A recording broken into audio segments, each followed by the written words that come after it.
Alright, so summertime's here. Everybody knows how to make a plain Jane guacamole, but what I'm going to show you today is how to turn the volume up, as my little friend Ina Garten would say. Alright, so if you come with me down here, I'll show you my ingredients for this spicy guacamole. We got our avocados, which I've already scored. Everybody likes to show videos of themselves scoring avocados. I'm going to avoid that. We got a thing of cherry tomatoes over here sliced in half. 1 red onion, sliced and diced as tiny as you can because people don't want chunks of onion. Well, not everybody does. I do, but not everybody does. I also threw in here 3 pepperoncini, de-seeded, chopped peppers right here. We got ready-to-use chopped garlic, secret ingredient horseradish, hot, Frank's Red Hot, garlic and parsley spice, onion, chili, garlic sea salt, cayenne pepper. Right here, a lot of people are going to say you shouldn't use anything that's in a box or a jar, but at the same time, this is from Williams-Sonoma. It's got those Chileno, Serrano, whatever type of peppers that you can't really find in Bensonhurst. They put it all in here, along with roasted garlic, tomatillos. It's $10 and it's fucking worth it. You can do it with or without this. I do it with this. And in regards to all these crazy spices, what's going on over here? What's he doing? Whatever you got, whatever you like, make it work. I'm not making chili, but I am gonna put a dash of this because it adds a little something. You'll see. So before I go into throwing everything in, I like to use a little bit of salt and a little bit of pepper just to get the avocados nice and salty and peppery. They absorb it when you put it right on them. What's this from? Lots of pepper! If you know what that's from, then you're a psychopath like I am. Alright, so a little bit of salt, a little bit of pepper goes a long way. You can always add more later, but you can't take out. So you don't want to add too much. And if you're super health conscious, you could do it with no salt, no pepper, no spices, but it's going to have no taste. Alright, so then we're going to dump in the onions, the pepperoncini pepper. You're going to give that a mix around.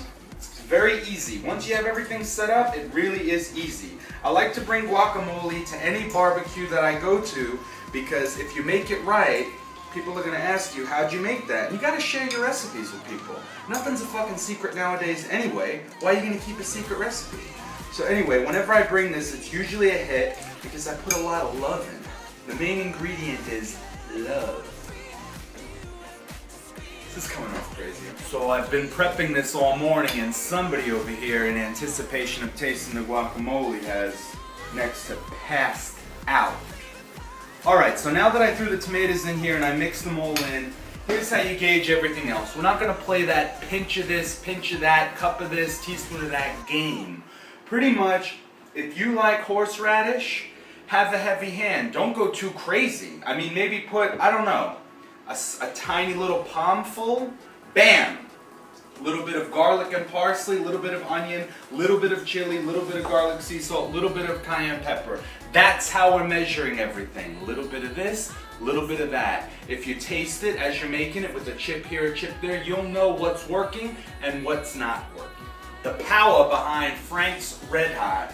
Here's the thing, just a little bit goes a long way. If you feel like you need more, you can add more. Like I said, you can't take out. Somebody's gonna watch this video and say, Jesus Christ, this guy's putting everything in here. It's too much. If you're like me and you like lots of flavors, lots of textures, lots of taste, this is the guacamole for you. So this will tell you that for every 3 avocados, I've got 6 in there, put half a cup of this. We're not going to do that. We already have a lot going on. You can just put a dash. You be the judge. Put a half a cup for every 3. Do what you want. It's your guacamole. Alright, as I'm mixing this, I did put a lot of garlic. Nick kind of gasped at how much I put, how much of this chopped garlic, but it smells great. This is packing a punch. Alright, the last point I want to make. Everybody plays this game. Oh, just throw the avocado pits in the guacamole. What happens when there are pits in there? You go to dunk a chip, crack, then you got soggy chips all over the guacamole. You don't want that. If you make guacamole right, there's not going to be any time for it to turn brown because that shit's gonna go. It's definitely gonna go. And The only thing that really turns brown if it's sitting out for a while is the top. So all you have to do, throw a little bit of salt on and mix it up, mix it in. Obviously, you know, nobody wants to eat nasty guacamole, but at the same time, if it's good, it's gonna go. All right, that's it. So in regards to consistency, I try to make it creamy. Now this is a personal preference, but it's because I feel like you can get the most out of it if it's creamy. If you have thick chunks of avocado in there, it's fine, but I think you're limiting yourself. There's only gonna be so many dumps if you do that. All right, let's do a little taste test here. I didn't taste it already, so I'm not cheating.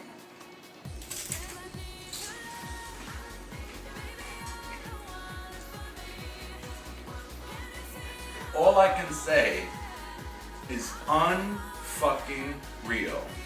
Every time I blow myself away with how good it comes out. I wish you could taste it. Well, guess what? You can. Invite me to a barbecue, and Nick and I will bring this to your barbecue. All right, the ultimate test. This guy right here does not like all this shit put into his guacamole, but he loves my guacamole. He's gonna give it a taste and tell you the truth.